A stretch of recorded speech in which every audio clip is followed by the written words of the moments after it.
And then I have here another question, which is how to properly EQ drums. So this one, I'm going to show you a song that I mixed yesterday, actually. And I'm going to show you the before and after so that you can have an idea of what I did here. And I don't think I can. Just a moment, I have to set up this because I just, maybe I can show you another one. Let me see. Okay, this one here. Let me switch to Studio One. So this track, I just published it last Monday. Yes, so let's just listen maybe this part here.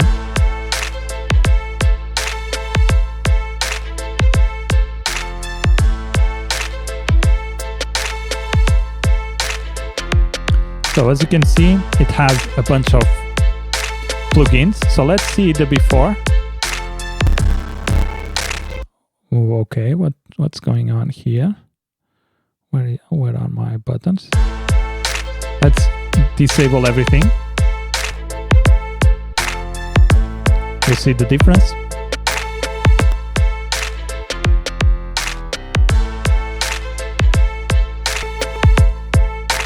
Doesn't sound bad, not mixed, but with the mixing it just sounds more open, more bright, or everything is balanced. So let's see what I did for the drums. So let's hear the drums here. I would like to show you another one because the other one had specific things for the drums. What I usually like to do is I don't mix drums individually or the instruments of the drums individually. What I like to do is create a bus, and then I call this bus the drum bus. And if I hit play, you see I have the entire drums going into the one single track, and then I can mix in that track.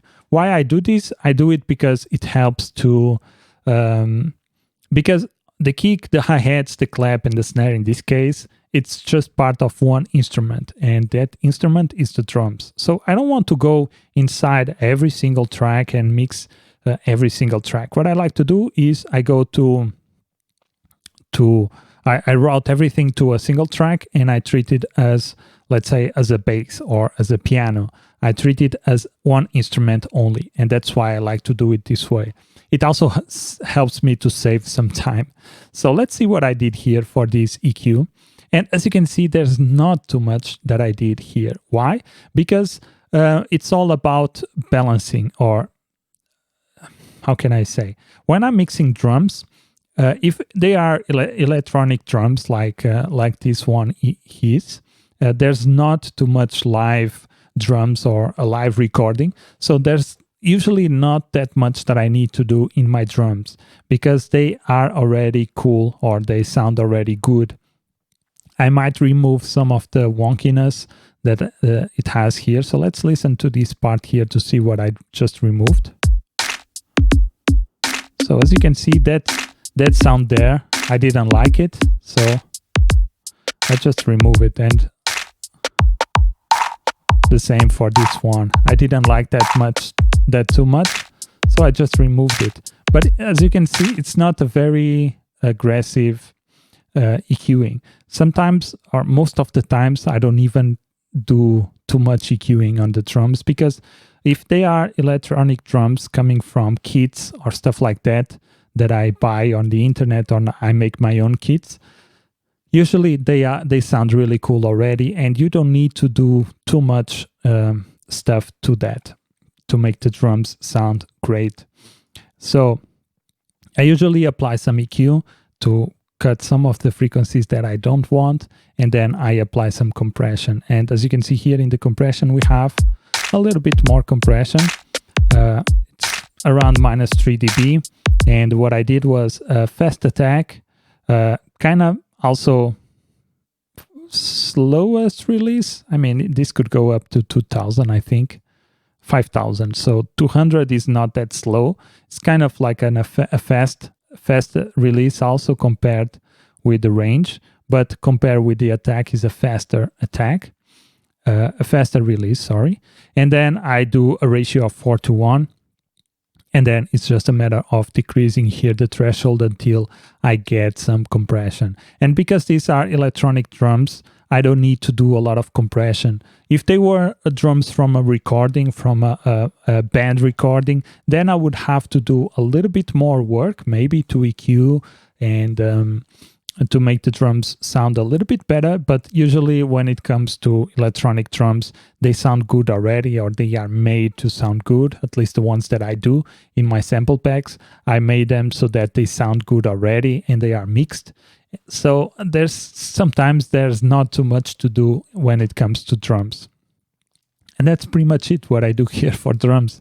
It's not rock science. Sometimes I do add some distortion. So if I go here, I like to use this Camel Crusher.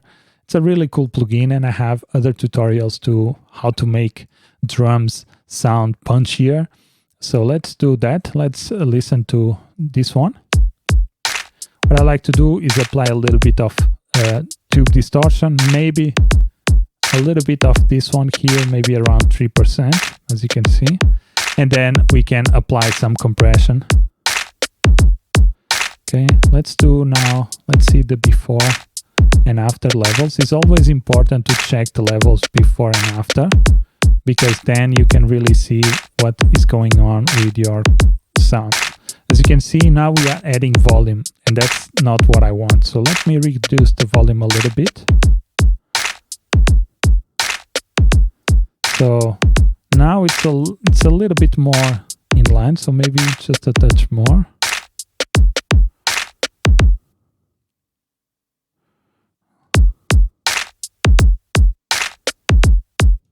Okay, I think that's good. Let's see now the before and after. So this is a really cool tool that I like to use. Some distortion to make them more aggressive. So let's see now the before and after.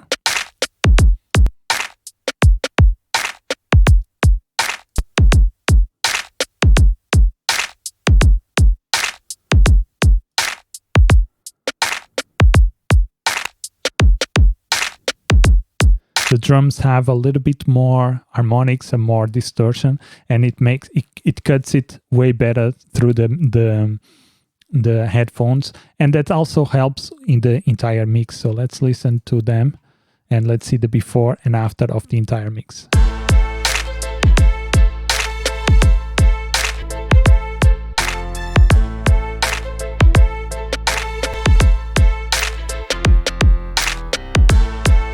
So this also helps because this beat is a little bit more aggressive, and it adds a little bit of distortion to the bass, makes it also a little bit more aggressive. That's why I really like it. So I think that's it for this question, and that would be my my way to do properly EQ.